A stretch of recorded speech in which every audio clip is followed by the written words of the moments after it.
Welcome everyone to the Nationbuilder for GOP webinar call. We're so glad you're with us tonight. My name is Ron Robinson. I'm your moderator. You know, conservatives sometimes have a bit of a reputation for not being all that savvy around digital stuff, but we're making remedies for that on this call, this webinar. As we'll see again tonight, it's mostly just a matter of knowing where some unseen hazards lie, as we're all making the good effort to attract good people to our cause. So thanks for being here, and thanks for demonstrating your personal leadership in ensuring that we all deliver good digital content to our districts. To be truthful, you really do have my personal respect and admiration because you're doing the hard, unappreciated work of good digital. And this work usually is underappreciated by our committees and campaigns. So if you're a GOP chair and you want good digital on your effort in your county or committee, please consider recognizing your digital people in public at meetings at least once every quarter.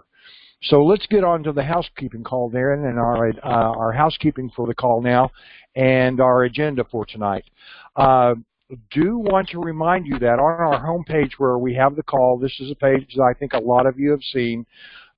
This is where most people join the call. Do remember that we have a Google group. You can join our email list and be on this Google group. And I probably belong to about 20 of these Google groups, but this one's just for people who are trying to improve their campaign or local committee digital. And you're seeing this in my control because I've actually joined the group. If you haven't joined this group, then you'll see a invitation to join the group. I approve all invitations for anybody who asks to join the group, and then you'll receive our updates, and we can also have conversations. When you receive an email from this Google group, you can click reply with your question or your answer, and everybody in the group sees it. And you don't have to remember who to BCC. This will automatically send an email to everyone that's included in the group. For those of you who get too much email, you can set it to just send you one email a day with all the group's traffic in it. So I'm going to be referring back to my agenda a little bit more. Oh yes, also on our main page we have the NB4GOP video archive. I'm going to click on that link here right now and take you to it and show it to you. These are the videos of our past calls, and from time to time, we also insert little videos about things that we think of between calls. It may not be enough to devote time to on one of these calls, but we will sometimes put a little video in here. This one is on merging duplicates. We didn't address this much in one of our main calls, but it's something you need to know. So from time to time, you'll find little extra nuggets of information in here in our video archive. And the video archive of this call will probably be online about an hour after the call. Let's see here. Check with your bosses before implementing any major changes, and lesson suggestions are welcome. So, as is our usual practice, I'm going to invite anybody who wants to ask a question at this time that we'll address later in the call. I like to be able to turn your questions over in the back of my mind so I'm unmuting everyone, and if anybody has a call, just go ahead, has a question or a suggestion, please just go ahead and speak up right now.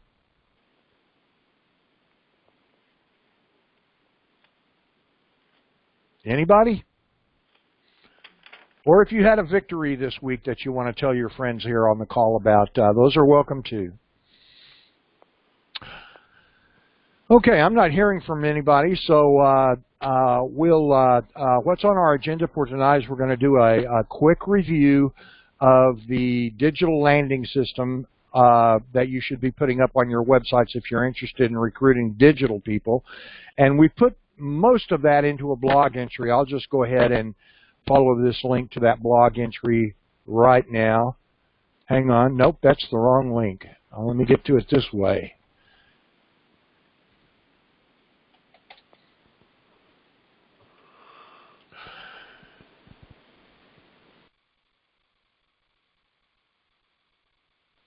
If you go to the website, the get.io/gold, this is it's kind of a long blog article that tells you how to surface the gold on your website, but it talks about stuff that we've talked about in the past.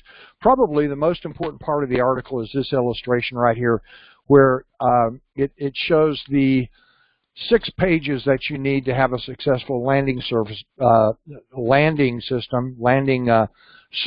for digital activists who land on your site, and that's at the get.io/gold. And it shows you how that gold is lying real near the surface on your Nationbuilder site. And this shows you how to bring that gold to the surface and really start recruiting digital activists for your cause. For instance, you may have noticed that on your page you have these social media like and share buttons and so forth. In this article, we also show you how to add an email control so that you can forward information, so visitors to your website can forward information about your website to their friends via email with a tracking link that will give them credit and give them social media points for passing this information on to their friends.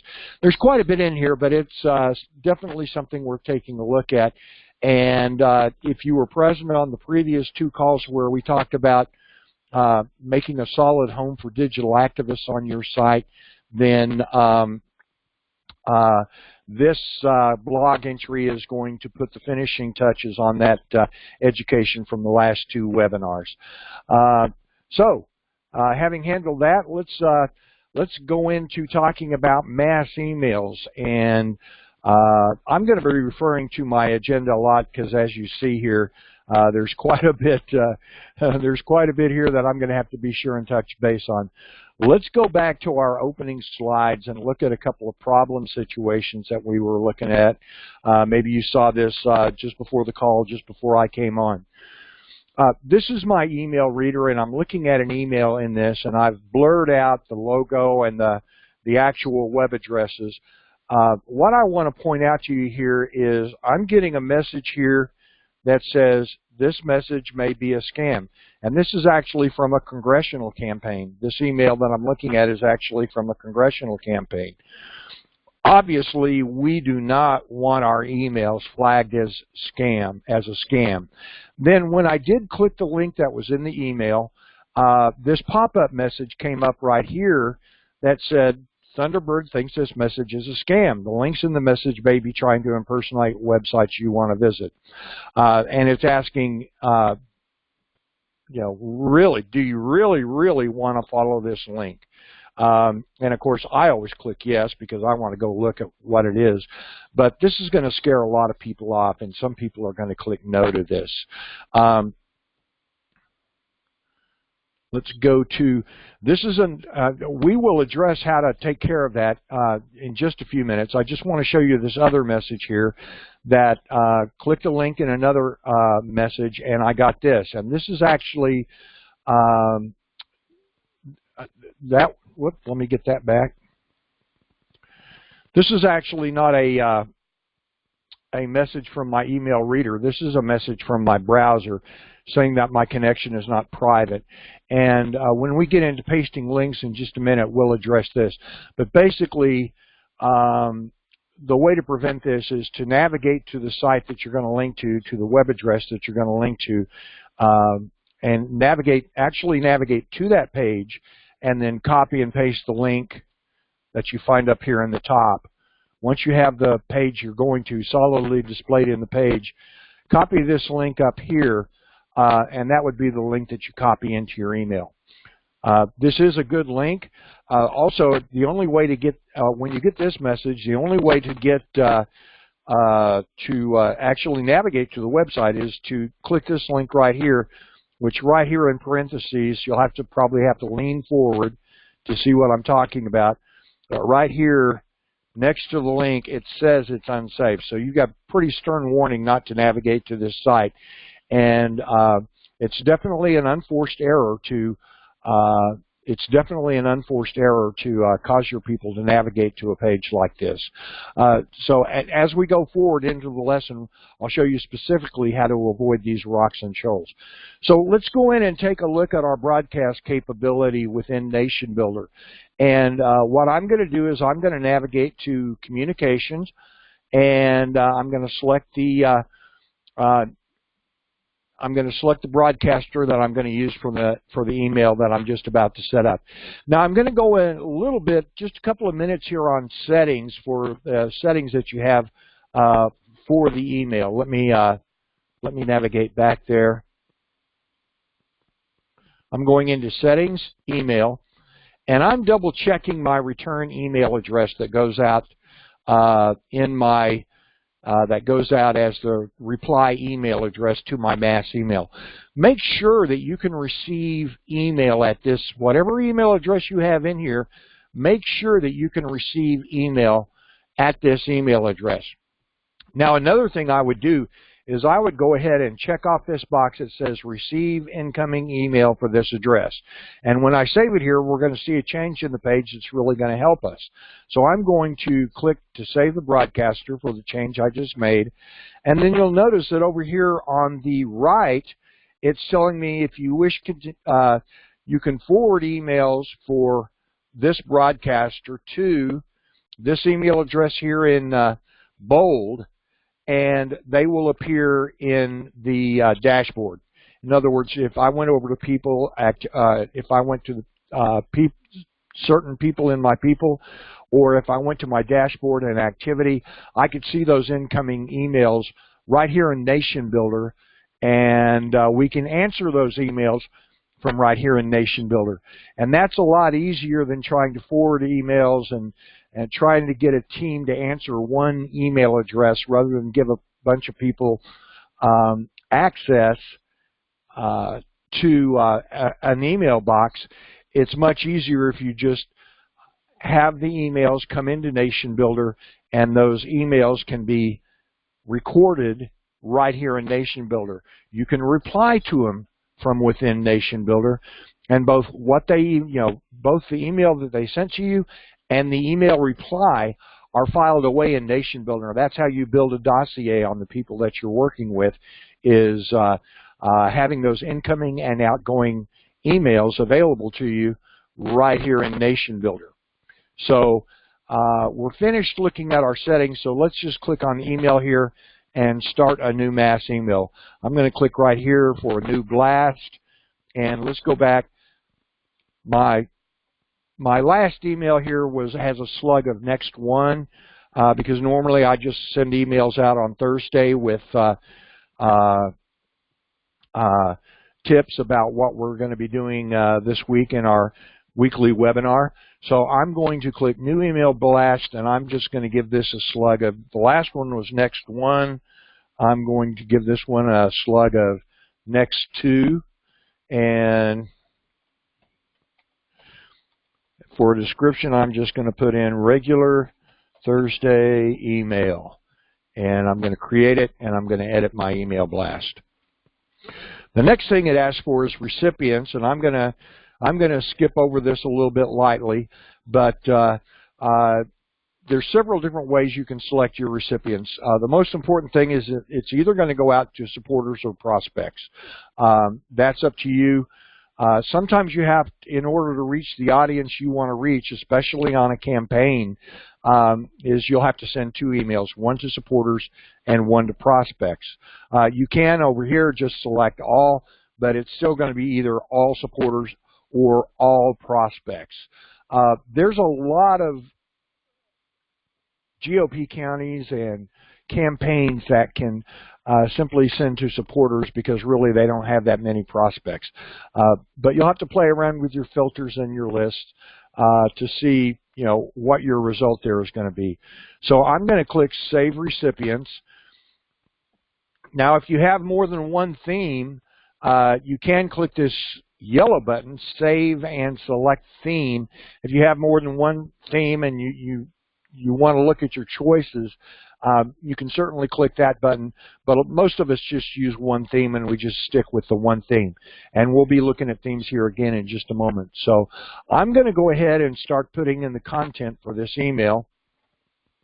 And so here's my blank form. First of all, I'm going to delete that broadcaster signature because I don't use those for my emails. But do look here at the bottom. They've just recently changed the Nationbuilder email screen, and you can see that I've got my email header, and I'm going to be able to see the appearance of my email right here on the same page where I'm composing it. So I'll have a much better idea of what my email actually looks like before I actually send it out. This actually remedies something that historically has given us a little bit of a hard time in Nationbuilder, and that's you would be in the email compose page and you weren't really sure that the email would appear the way you want it to. This gives you the reassurances that you need. So as long as we've got this email header on the screen, let's talk about email headers just a little bit. What I like to do is I like to have a very small header at the top. This is only about 100 pixels high. Now, a lot of campaigns and a lot of county committees will put in a big header that's 300 or 400 pixels high. And what that means is, yeah, when you're looking at it in preview mode, when you're looking at it in the preview window of the recipient's email, yeah, they can see your visual equity, they can see your logo, they can see your name, but it doesn't allow text from the email to flow up into your preview. And you really want to give people at least, maybe 100, 200 words of the content of your email, what you have to say that day, flowing up into their preview. And using a narrow header like this, it's only 70 or 100 pixels high, is really going to help you with getting your ideas in front of the your audience, because it allows that text to flow up into the preview, and they can at least take a glance. It makes it much more likely that they're going to answer, that they're going to look at that email. They at least get to see the first few hundred words, the first 100 or 200 words, and make a conscious, informed decision. Their finger's already hovering over the delete button when they look at your email. If they can see a few of your words, it's a lot less likely they're actually going to tap that delete button. So now, first thing we got to do is we've got to give our email a subject.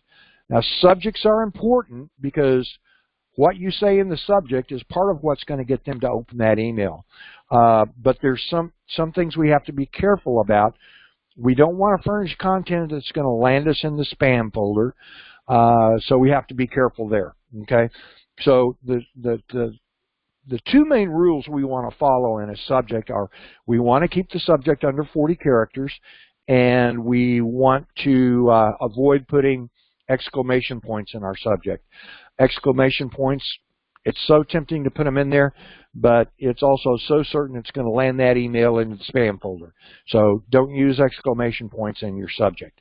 This will probably actually be next Thursday, so I'm going to put in NB4GOP tonight, just like I did in the email earlier today. And what are we going to talk about next week? We'll just say it's,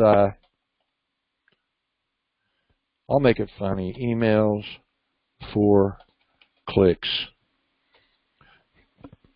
So let's see if that subject is actually under 40 characters. There's a couple of ways to do it. You can just count, but I like to use an automated count.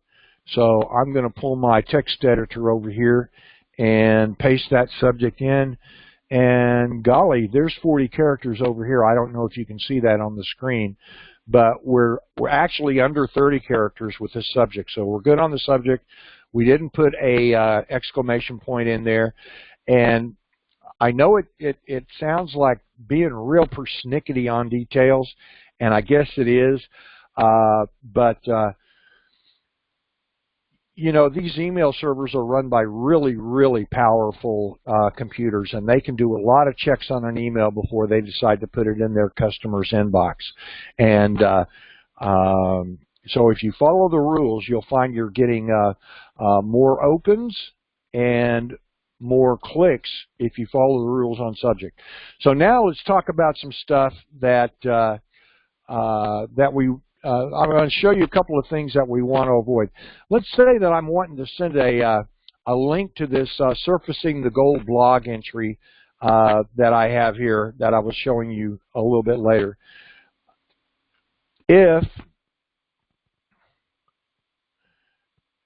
If I simply paste in a raw link like that and turn it into a link, then, and that's how we create a link. If we have some text that we want to turn into a link, first we highlight the text that we wrote, and we click this link icon right here, and then where it's asking for the URL, we simply paste in the web address, just like that. And that turns it into a link. This will get the error message I was showing you earlier, this guy right here, email scam alert. That's what produces those email scam alerts. Oh, and by the way, on these email scam alerts, this is from my type of email reader, Thunderbird, which is a email reader that checks a whole bunch of different email addresses and pulls them into one inbox on my desktop. But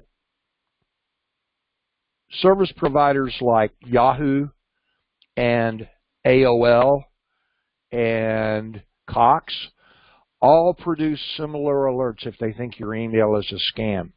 Raw URLs are the main reason that these email scam alerts get produced. So if I'm wanting to link to a if I'm wanting to put a link in something, let's make these text links instead of raw URLs. So instead of typing in a raw link like this, I would instead type in something like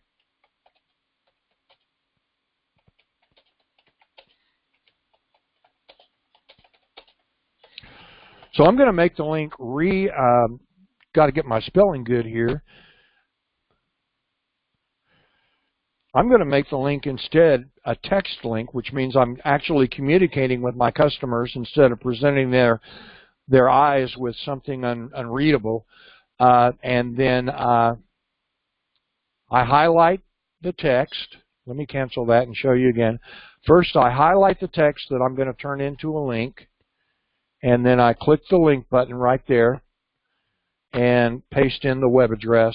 I'm tapping Control V to paste, and I'm pasting my link in right there, and then I click OK, and now I've got a link. Okay.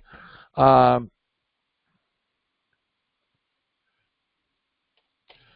let's put in some more content.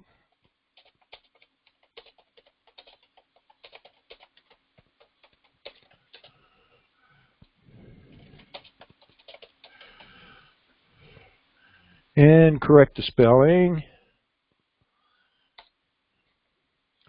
Now let's say that perhaps I want to put a picture in here too. I think pictures are really useful in email, and you can get pictures real easy right off of Google. Let me show you what I'm talking about. I'm just gonna Google on something that I'm already writing about. I'm just going to Google digging up the gold, and I'll bet you I'm going to get something pretty interesting. What I do is I just Googled on digging up the gold, and now I'm going to click right here. I'm going to click on images and look at some images. Let's see here. I kind of like that one. That's got gold, and it shows somebody pulling it out of the ground. So that's from ChinaDaily.com. Now, one of the things you should probably do especially if you're on a political campaign and you need to follow best practices, is filter by usage rights and check labeled for reuse. So the way I got there was I clicked on Tools, and that gave me this usage rights filter, and I'm clicking on labeled for reuse. So now I lost that picture I kind of like, but at least I know I can legally reuse the pictures that I have here. So I'm above reproach, and I'm not going to get my candidate or my committee in trouble by using a picture that I don't have a license to use. So I'm gonna grab that one right there. All you have to do to save the picture is right-click on it, save image as, and I'm just going to shorten that name to simply gold. And be careful that you pay attention to where you're downloading it so you can find the file later. I'm going to save it right on my desktop, and I'm saving that. And now I can just go ahead and close that window. So to put a picture in my email, what I need to do is I need to upload the file to the server first. So I click on Files. Whoops, yeah, let's stay, and let's hit Save on what we've saved so far. Okay, and there we have a preview. So I'm going to go back to Content. I've already uploaded the file. So I like to right align my images. So what I do is I simply put the cursor on the screen and in the on the line where I want the top of the image. And so did I upload that file? No, I didn't. Okay, so let's go ahead and upload the gold picture. And now I can go back to Content, and that gold picture will be in my drop down when I come back to actually insert this picture. So to insert a picture, we use this icon here. It looks like a little picture with some mountains and a sun or a moon over the mountains, and that's right there. That allows you. And if you hover over these buttons, it'll tell you what it'll do if you click on that button. This says that it'll allow me to insert or edit an image, and that's exactly what I want. So I'm clicking that, and from the image list here, I'm going to open that up, and there's my picture. So we're going to go ahead and let it default to these dimensions, and we're going to reduce the size of that picture in a minute here, and we'll do it graphically rather than with numbers. But one thing we need to do is we need to go to the Advanced tab on this Insert Edit Image, and we want some horizontal space. We don't want the text to jam right up against the picture. That looks kind of bad, and it's hard on the eye to try to read. It's kind of jarring for your reader. So let's type in that we want horizontal space of 25 pixels. And you can see how it makes the modification there. Now, actually, we don't need. We're going to right justify this image, so we don't need a 25 pixel margin on the right. But we do want one on the left because we know the text is going to be approaching from the left. The other thing we want to do is we want to align this image, and then I'm going to put in float colon right, R-I-G-H-T, and a semicolon. And we're all done with this. I can click OK now, and it's going to insert the image. And you can see there that the image is way too big, so we got to remedy that. So I'm going to grab it by the corner here. I'm going to click on the image first, and that gives me these little handles I can use to drag the corner of the image, and I'm going to drag that down toward the center of the screen and make that image smaller. Now you can see it's small enough that we actually we can actually see that, yeah, we've got this image under control now. So I'm going to go ahead and join these two lines together so we can see how they wrap without jamming up against the image. Now I may also want to make that image a link, and if I want to do that, then I'm going to go back to my actual blog article, Surfacing Gold on Your Nationbuilder site, and I'm going to copy this web address again. Now the reason we were getting this, not this one, but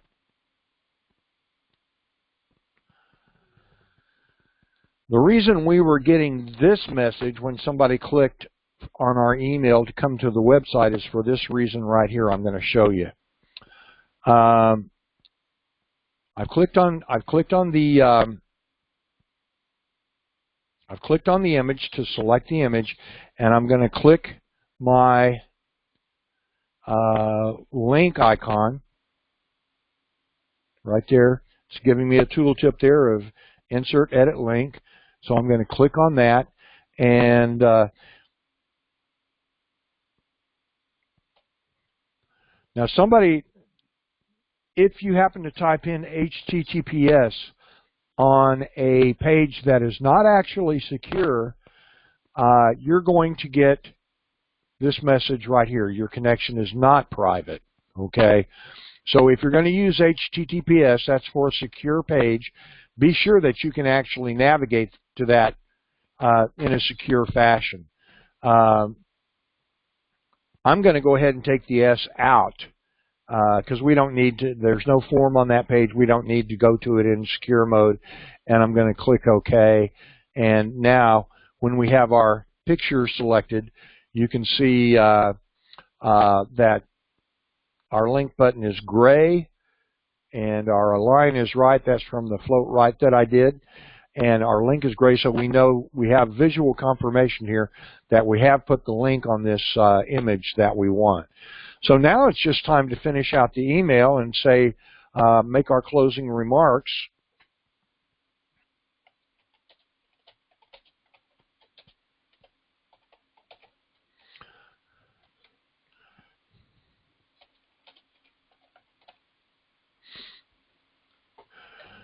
Okay, now I'm going to click Save to save everything. And then if I scroll down, I can actually see on the same page just exactly what my email looks like. That's pretty nice. Now the other thing I can do, and I strongly recommend you do this, is I can, down here at the very bottom, below my preview, I can send it. It's giving me, if I click this Send Test Email button, it's showing me here the email address that it will send it to. And I can change this email address to one of my other email addresses if I want to. This is good for me today. So that email is good for an email test. I'm just going to click Send Test Email. And I'm going to go pick that email up. And I'm going to look at it in my email reader. And in my email reader, I'm going to click all the links and make sure they all work. Okay. Now, one other thing I want to point out about these two error conditions that we are getting. The person who authored this mistake, and what they did was they gave a secure link where they do not have a secure page. On this one, their email reader may not flag the content of this email as being a scam. So maybe the person did test their email and they actually sent a test email and it didn't produce any flags and they think they're okay. Sometimes it helps just to know some of the rocks and shoals to avoid because your email reader may not produce a warning if you put a raw link in your email like this sender did, but somebody else's will. So sometimes it's a mistake to conclude that what I'm seeing in my email reader is the exact same thing that what I'm seeing in my email reader is the exact same thing that everybody else out there is going to be seeing in their email reader. So I'm going to click Save and Review here. I'm satisfied with the results. While you guys weren't looking, I actually went and picked up this email and I tested all the links where you couldn't see them, and I know they're all good. So I'm going to click Save and Review. And now, once I've taken one last look at it, I can actually go ahead and click the yellow button here to send the email to the number of people I had selected to send the email to. So let me stop, ask if anybody has any questions. Any questions at this point? I've unmuted everybody, so anybody who wants to, welcome to ask a question. We'll be glad to help you.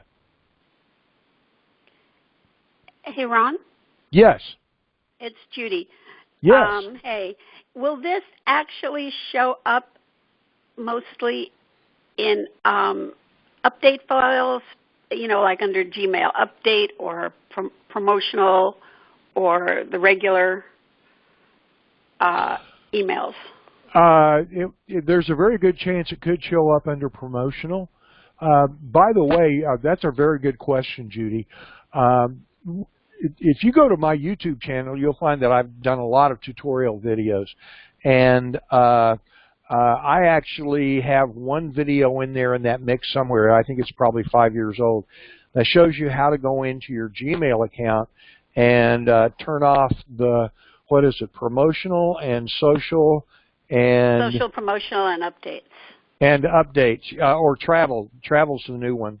Yeah, updates.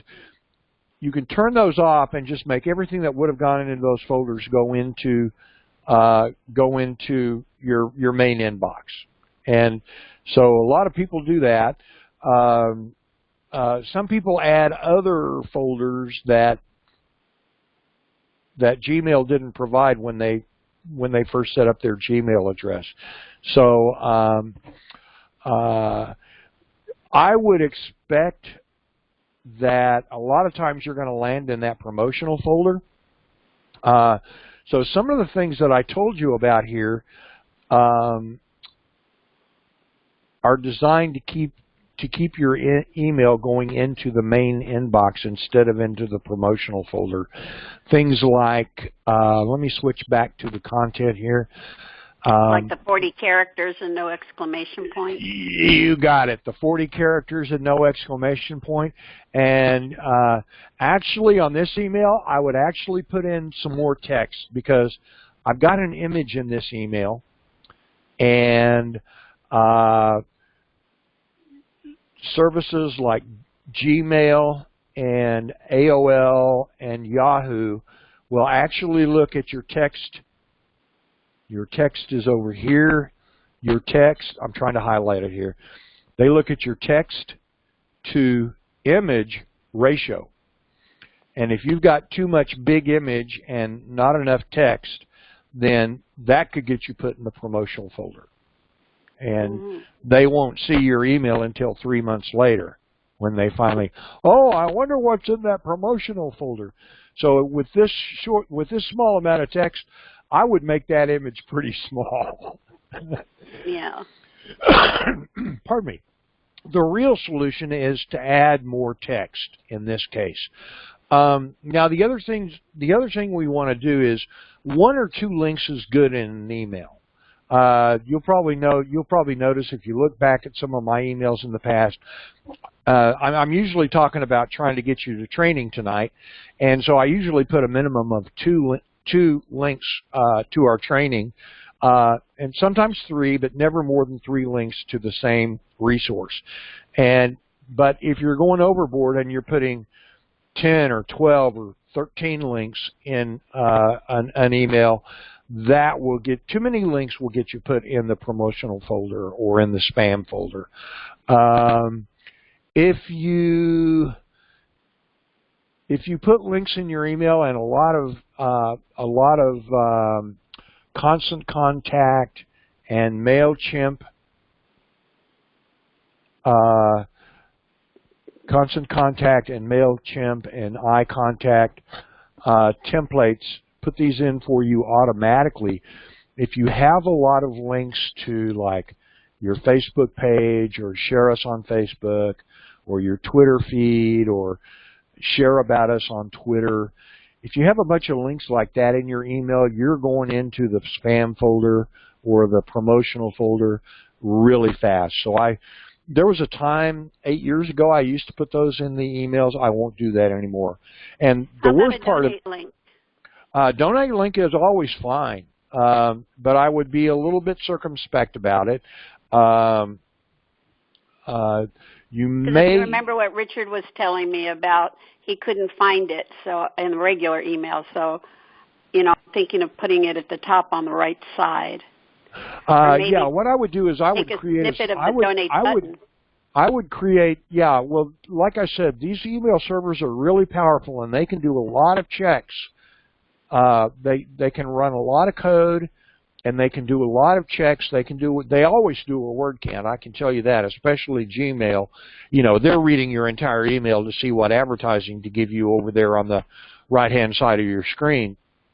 So I would be a little bit circumspect. I would put up a special donate page that's not named donate, and I would do it as an image, but I would not use a file called donate.jpg or donate.png. I would find another word that works. I happen to know your website, Judy. Yeah. I would even if it's a donate button, I would call it eric.jpg. And you mean so the picture can be of the donate button, but the name of the photo, the name of the file name that the picture is in. Yeah, if you name the file name of the photo donate.jpg, then you just gave the email server something to parse to see if this has a donate link in it. So it doesn't read the name on the picture. Actually, that's changing. Some do now, but it's not. It's not right now. It's early times for that. It's not going to be weighted real hard to make sure you land in the promotional folder or the spam folder. But yeah, I don't know if you've noticed, but when you have to do a CAPTCHA is when you have to type in some kind of graphical word that you see on the screen. Right. Okay. When you do a CAPTCHA, you've noticed that those images are just doggone hard to read, because there's software out there now that can read those images. And, yeah, I'm not a robot things.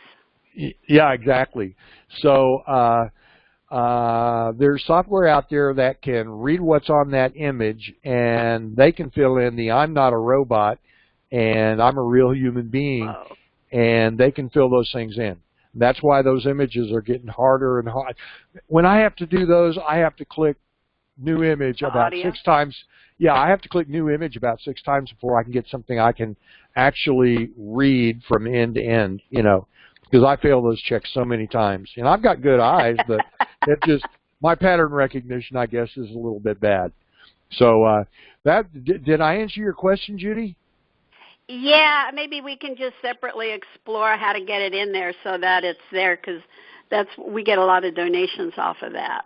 Oh yeah, when I have it in the updates. Yeah, if it's carefully crafted, you can just set it and forget it. You know, I would put it in the template actually, Judy, and I do a lot of templates for websites and mass emails that just have the donate button built in. So we don't have to remember. We just know it's going to be in there no matter what we have to say in today's email. And it can be at the top, or really, to be truthful, you want to put it at the bottom, because you don't want to hit them with the idea of donating until they've scrolled to the bottom of your email and had a chance to take in your content and decide, wow, Judy's prose is so great and so persuasive, I'm going to donate, you know. So that's kind of how we want to do it, I think. Certainly, you know, if you feel the donate button needs to be at the top, then it needs to be at the top, and that's fine too, you know.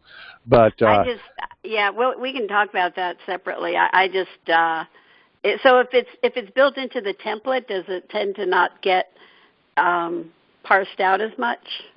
No, it would be the same either way. It would be the same either way. But it's just, you know, you want to, also the page you're going to probably shouldn't have the page name itself. In other words, here when I'm talking about the page name, I'm talking about the part after the web address, like in this example I'm showing on the screen right now. The page name is actually gold. Okay? And so quite frequently, if you link to a page that says donate, it's going to be able to parse the word donate out of that link and say, and they use a scoring system. So they're not going to put you in the spam folder or in the promotions folder just because one occurrence of the word donate. But what they do is they'll give you 5 points for the word donate. And if you get up to 25, you're going in the you're going in the spam folder.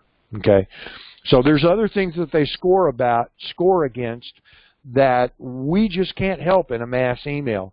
So if we can avoid everything that scores against us in that total score, then we're getting more of our emails into the inbox, into the real inbox where we want things to be. Okay, so that's part of what I'm alluding to. Is I'm trying to keep you out of the spam folder, out of the inbox. Out of the spam folder and into the inbox. And right. If we can do that, then we've furthered your message just a little bit more. And all you have to do then is focus on persuasive prose and sell your message. That, I know what you do, Judy, and you're working for a cause of causes. Is the most the most uncynical of causes. Sometimes those politicians get a little bit cynical about what we have to do and the messages we have to convey.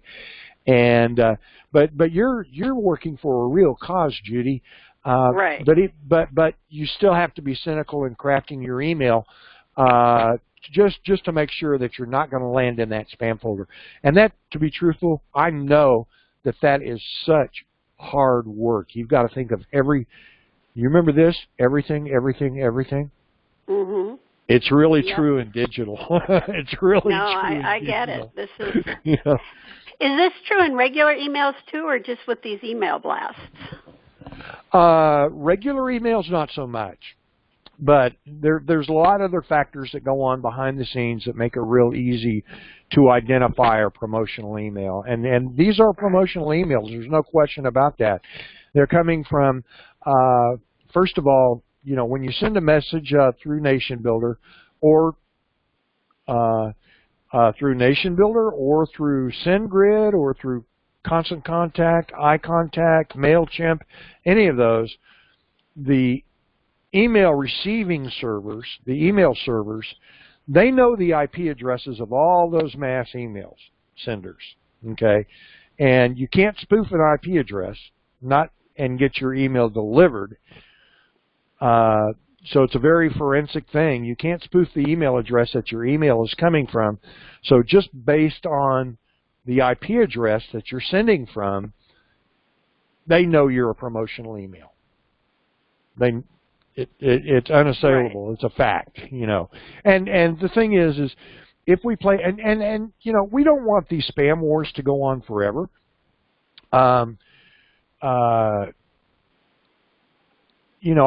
on both sides of the spam war. I'm one of these evil spam senders, but I'm also somebody who wants to keep spam out of my inbox. So wearing both hats like that, it's like, I want to craft my emails so you want to read them.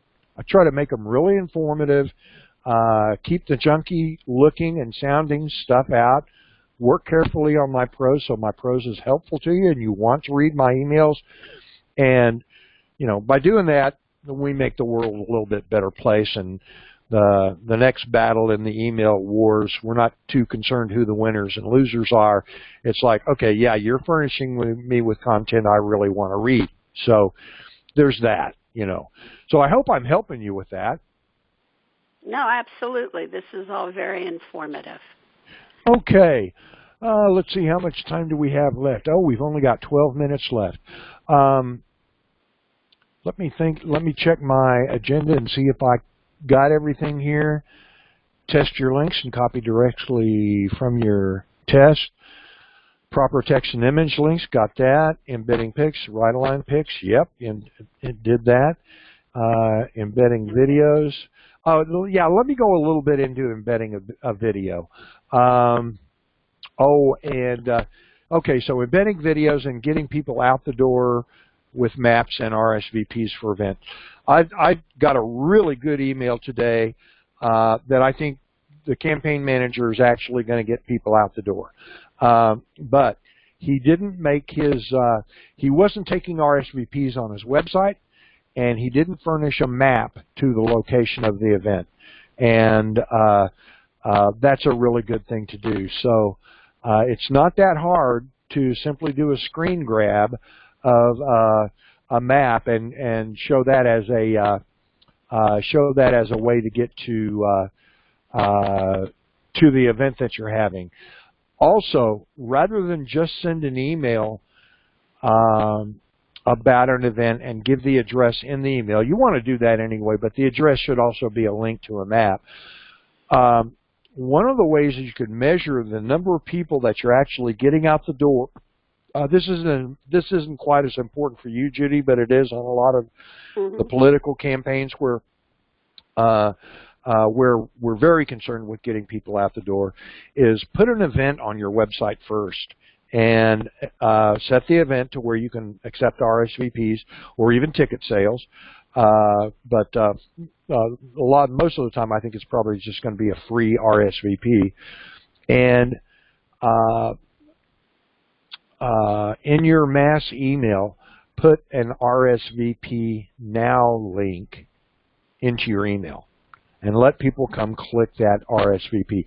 In some cases, what we've actually done is we've withheld the location of the event in the actual email, and quite successfully, I might add. Flirting and being a little bit unavailable is sometimes a very good thing in politics, and being a little bit coy. We wouldn't disclose the location in the email, and we'd just tell them in the email, you'll get the location as soon as you RSVP. Click RSVP here, and we'll give you the map to the we'll give the address and the map to the location, and that will give you a good impression as to how many people you're actually getting out the door. And since these metrics are all managed by Nationbuilder, your bosses will believe you. You need to call their attention to the fact that you can't mess with the numbers on Nationbuilder, but your bosses will believe you when you eventually, when you say, you know what, we got 70% of the people out the door, you know, or we got 40% of the people off the internet and out the door to show up at your rally. And those numbers are bomb-proof. They are unassailable because we got the real numbers right there in Nationbuilder. And so that's a great thing to be able to tell your political bosses, is start showing them that you're the authority when it comes to the numbers that are coming out on the other end from Nationbuilder. And eventually, if you think enough about making sure your metrics are good, you're going to have unassailable metrics to give to your bosses and show them, hey, not only am I doing my job, I'm causing your campaign to prosper, and you should give me a raise. So I definitely recommend that. Let's flip back to the embedding videos. Okay, let me go back to the training page. You can't really embed a video in an email. So here's what you do. I'm gonna go find some videos. There we go. There's my video archive that I was showing you earlier in the call.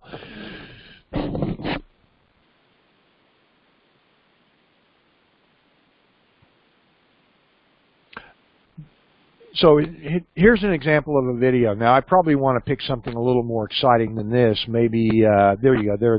There's somebody talking.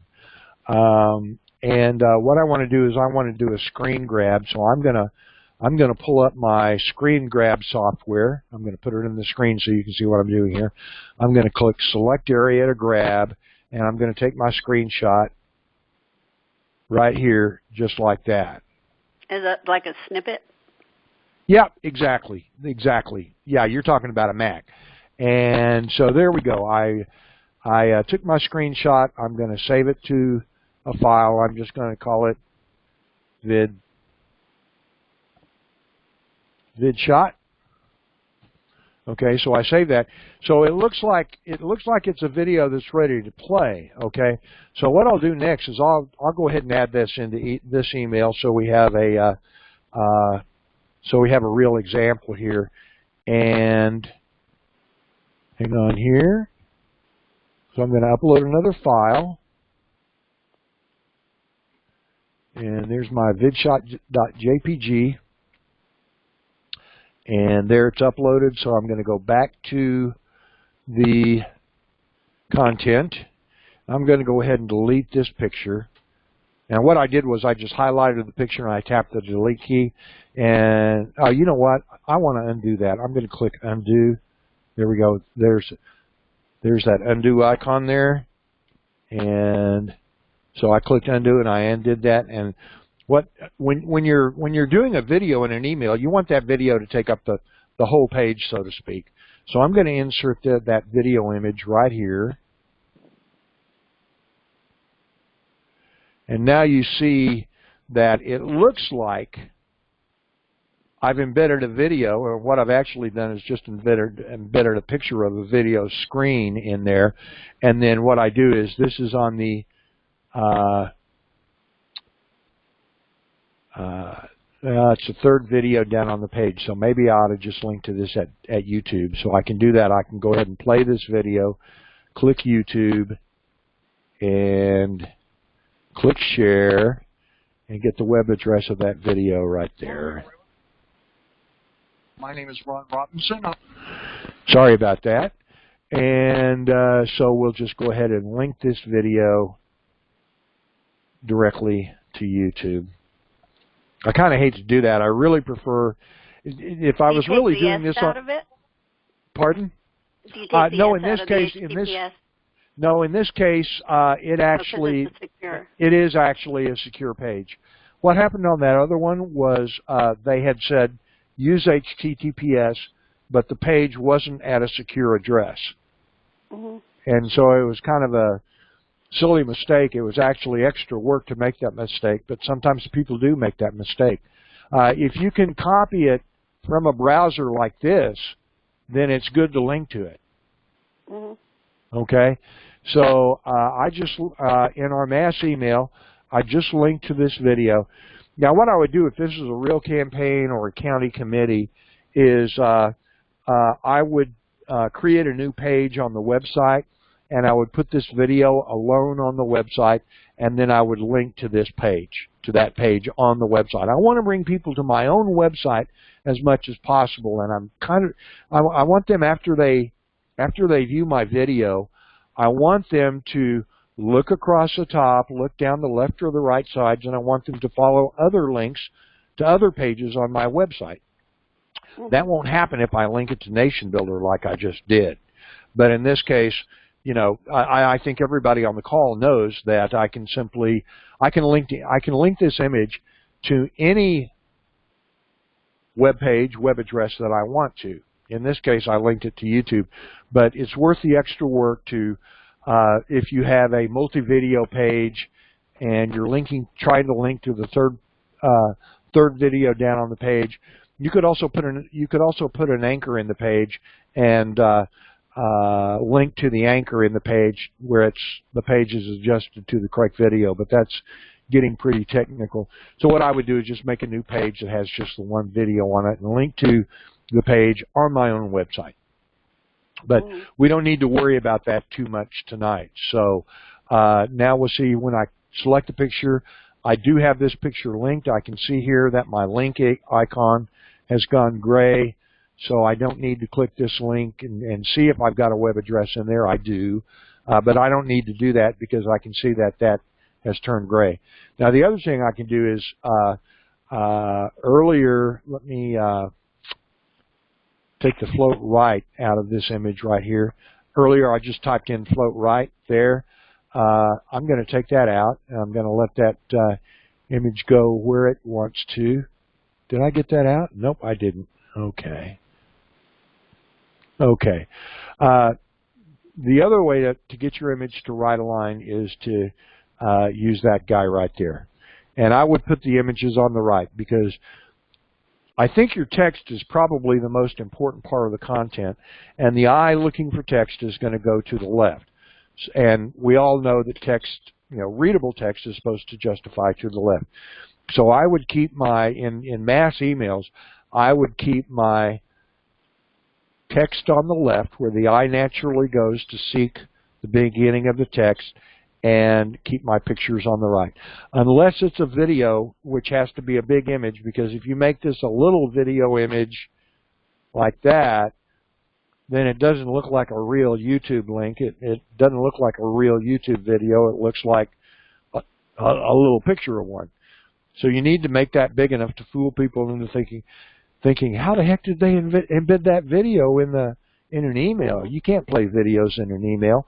Well, you can trick people into thinking you can just by putting in an image like that. And if they want to see the video, they'll click on that play button. And yeah, it's going to take them to a web page, and they're going to have to click the play button again in the web page. But at least you got them there. You got them to click. So that can be a really good thing. If you write some really well-crafted text for the title of your video at YouTube and give them some well-crafted prose here in the body of your email, and you should link to this video from the text. Say something better than watch the video. If I was advertising porn, I would say something like, see all the hot action. You don't want to say that in a political email, but well, maybe there's some instances where you do, but of course you're not really referring to anything sexy. But you see what I'm saying? You want to really motivate the person to click, and so we all know how it's done. Apologies, Judy, but sometimes we might say something like, watch Nancy Pelosi humiliate herself or something like that. That's what we tend to say on the right side. So I get that. Yeah, but there's lots of exciting ways that both sides can say what they need to and get people to click. It's an equal opportunity.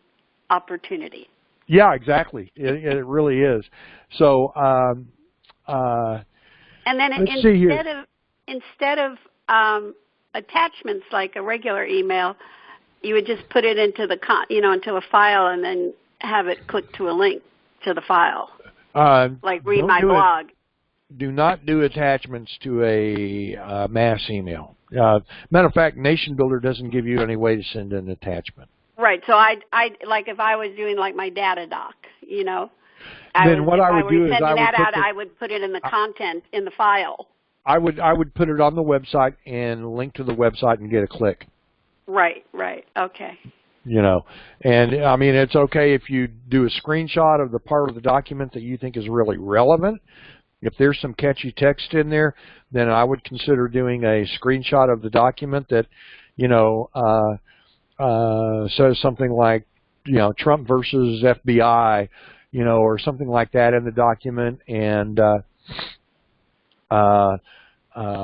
then make that image a link to the actual document that's actually stored on your website, or maybe even an explaining web page, a covering web page, and you have to go to the web page and then click on the link in the web page to get the document. Either way would work, but attachments, bad thing for mass emails. I know that Nationbuilder doesn't allow attachments. I haven't checked lately with Constant Contact, iContact, MailChimp, but I'm pretty sure they don't allow attachments either, because it's like they're just too dangerous. And one really good reason why you don't want to put an attachment in an email, in a mass email, is simply that people are cautious, and they're not going to click on the links in your email if they see you gave them an attachment. Now they're suspicious, and so and they're not going to click on anything.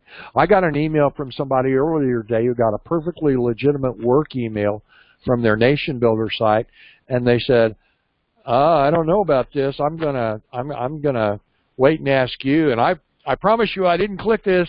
Okay, and it was one that was perfectly okay to click. There was no danger whatsoever. But attachments are the same way, and people are cautious, and so don't give them something to be cautious about. Don't send attachments. Pardon me. Don't send attachments, because we all know attachments are dangerous. So Listen, I have to bring the call to a close. Judy, I want to thank you for your questions tonight. That is so wonderful to have you on the call. And I'm learning. I am learning. Yes, you are. And I am learning. For those of you who didn't ask your questions, I know you got questions. And the really fantastic thing about your asking your question, even if you feel stupid asking it, is there's somebody else on the call who has the same question, and you're the brave one for asking that question. There's no such thing as a stupid question, okay? So thank you all for being on the call. I really, like I said earlier in the call, I regard the people on this call as leaders because you guys are the ones doing the hard work of trying to do good digital out there. And that's a tough job. I know how tough it is. So thank you for being on the call, and we'll see you next Thursday night. Good night, everybody.